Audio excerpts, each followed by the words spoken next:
अस्सलामुअलैकुम नाजरीन, मैं हूं कैसर अंजुम और आप देख रहे हैं अपना पसंदीदा चैनल मुद्दा माइनॉरिटी का। नाजरीन, दिल्ली असेंबली इलेक्शन में उखला में ऊंट किस करवट बैठेगा, इस पर तमाम मुसलमानों में सियासी तकरार जारी है। एक अनार चार बीमार, कौन बनेगा उखला का सरदार? इन दिनों शाहीन बाग में सियासत सातवें आसमान पर है। आज जब भी पार्लियामेंट की बहस होती है, मोदी के अय्यारी और मक्कारी के जुमले आपको मुतासिर नहीं करते, लेकिन जब बैरिस्टर अवैसी की दर्द भरी आवाज सुनते हो तो पूरा सीना फैल जाता है। चाहे किसी पार्टी का रहने वाला हो, कहता है ये मर्द हक तो हक की बात कर रहा है। अगर आप चाहते हैं कि बैरिस्टर अवैसी को ताकत मिले, अगर आप ये चाहते हैं इस मुल्क में गंगा जमनी तहजीब बाकी रहे, अगर चाहते हैं इस मुल्क में आइन की लड़ाई लड़ी जाए, आपको याद करना पड़ेगा शाहीन बाग के लोगों। मैं जानता हूं यहाँ यूपी की बड़ी तादाद मुहाजिरों की है, मैं जानता हूं कि बिहारियों की बड़ी तादाद है, लेकिन आपकी बड़ी जिम्मेदारी है कि आप सब दिल्ली में हो। दिल्ली से राहें खुलती है, दिल्ली की रोशनी गांव तक पहुंचती है। आपको बता देना है कि हमारा फैसला क्या होता है। मेरे बाप दादा ने और आपके बाप दादा ने हमेशा हुकूमत बनाने का काम किया है।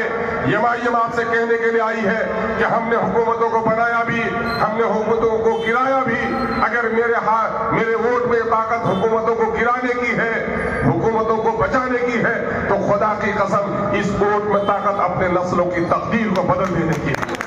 याद रखो, मैंने कहा है और बार बार कहा है, ये कहना मैं वाजिब समझता हूं कि वोट नहीं है। जमहूरियत में वोट की हैसियत तलवार की है। ये तलवार अगर आपने अपने दुश्मनों को दिया तो तलवार भी आपकी होगी, गर्दन भी आपकी होगी। अगर आपने वफादारों को दिया तो आपकी तलवार से आपके गर्दनों की, आपके इज्जत और आबरू की हिफाजत होगी।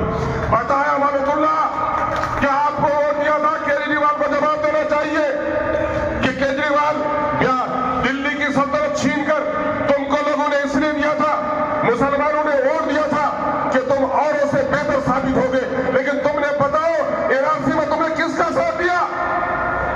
एक उपाई मर्ज आया कोरोना, हमारे तबलीगी जमात के लोग, जिनका कम ऐसे सादे लोग, किसी को तकलीफ न पहुंचाना, गालियां सुनकर भी दावत देने वाले लोग, जिसने पूरे हिंदुस्तान में न जाने कितने लाख लोगों को शराब छुड़ा दी, जुए से लोगों को निकाला और हमेशा हिंदू मुस्लिम एक जाति का अपना शांति का सबूत दिया, तुमने उसको भी बदनाम किया। तुम बताओ, जब यहीं पर मुस्तफाबाद में हमारे घर जलाए गए, हमारी इज्जतें लूटी गई, केजरीवाल तुम्हारी जबान से कोई आवाज नहीं निकल सकी, तू गांधी की समाधि पर जाकर बैठ गया था। यकीन जानो, जमहूरियत में ताज दिया भी जाता है और ताज सरों से उतारा भी जाता है। ए शाहीन बाग के लोगों, इस वक्त आपको सबक पढ़ाने की जरूरत है। याद रखो, तारीख की नजरों ने वो दौर भी देखे हैं, लम्हों ने खता की है, सदियों ने सजा पाई है। 5 साल के अंदर में आपके पास वक्त होता है। पहले लोग कहते थे कि जैसन राजा वैसन प्रजा, आज भी लोग कहते हैं ना, लेकिन ये जुमला सही नहीं है। कल राजा के घर में राजा जन्म लेता था, शहंशाह का बेटा ही शहजादा शहंशाह बनता था, मलका के आगोश में उसकी परवरिश होती थी। लेकिन जान लो, जमहूरियत में रानी के घर में अब राजा जन्म नहीं लेता है, आपके और हमारे वोट में जन्म लेता है। इसलिए कहना पड़ेगा, जैसन जनता वैसन राजा, जैसन प्रजा वैसन राजा। शाहीन बाग के लोगों, अब आपको तय करना पड़ेगा कि कौन रहेगा, बीजेपी, मजहल की बीजेपी, नाकारे और खाइन लोग, या मिल्लत का वफादार गाजी आपका, वो आपके वोट का हकदार बनेगा। फैसला आपको करना है। यकीन जानिए, कदम पहले आप बढ़ा रहे हैं। आज अगर आपने सही फैसला किया तो आने वाले दिनों में भी आपके लिए सही फैसला होगा, वरना बुलडोजर भी आपके इमारतों की तरफ निशाना साधे हुए हैं। आपको उन मक्कारों को नहीं जिताना होगा जो दौलत और शोहरत के लिए जाकर जालिमों से हाथ मिला ले, बल्कि उन दीवानों को जिताना होगा जो हक के लिए अपने सर पे कफन बांधकर अपनी गर्दनों को कटवाने के लिए तैयार है। पार्लियामेंट में और असेंबली में हक की बात दबाई जा रही है, कोई हक बात कहने के लिए तैयार नहीं है। किसी की पार्टी किसी के मुंह पर पट्टी बांधती है, कोई वजीर बनने की वजह से मस्जिद की चादर ओढ़े में बैठा रहता है। ऐसे वक्त में एमआईएम ने लोगों को एक हौसला दिया है कि तुम अपनी हक बात को डंडे की चोट पर कहो।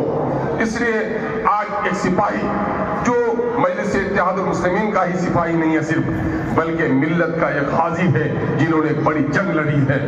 یقین جانو خداوند اکبر نے کنویں سے اٹھا کر سیدنا یوسف علیہ السلام کو مصر کے بازار میں پہنچایا، اور مصر کے بازار میں وہ بچہ غلام بن کر بک گیا. وقت آیا کہ قید میں ڈالا گیا حضرت یوسف کو، لیکن اوپر والے کے ہاتھ میں کنویں سے موت قریب ہوتی ہے، لیکن کنویں سے نکال کر جس خدا نے حضرت یوسف کو اگر تخت پر بیٹھا دیا ہے، آپ کا بھی ایک بھائی آج سنت یوسف ہی یعنی قید کی زندگی گزار رہا ہے، اس کو اگر اس تخت پر بیٹھانا ہے، آپ نے اگر دعا مانگی تو یقیناً اللہ آپ کی دعا کو قبول کرے گا. لیکن مودی کی حکومت نے اور کانگریس کی نااہلی نے آج اس جگہ پہنچا دیا ہے کہ آج ہمارے مسجدوں کے مینارے دوسروں کے لیے پریشانی کا باعث بن گئے.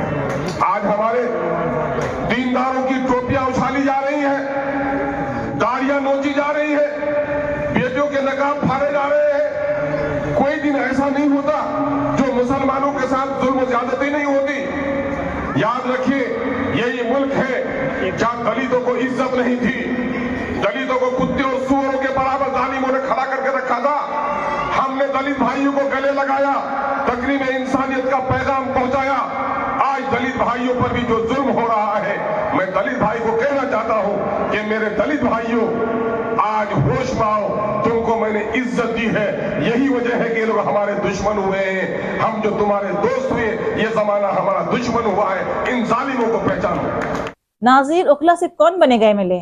امانت اللہ خان، شفاء الرحمان یا عریبہ خان؟ یا پھر مسلمانوں کے آپسی ٹکرار سے کہیں بی جے پی تو نہیں جیت جائے گی؟ آپ کو کیا لگتا ہے؟ ہمیں کامنٹ باکس میں ضرور لکھیے گا. اگر آپ ہمارے چینل مدعا مائنورٹی کو ابھی تک سبسکرائب نہیں کیے تو فوراً کر لیں. مدعا مائنورٹی کے نام سے فیس بک پیج کو ضرور سے ضرور فالو کریں. ملتے ہیں پھر ایک نئے ویڈیو کے ساتھ. بہت بہت شکریہ.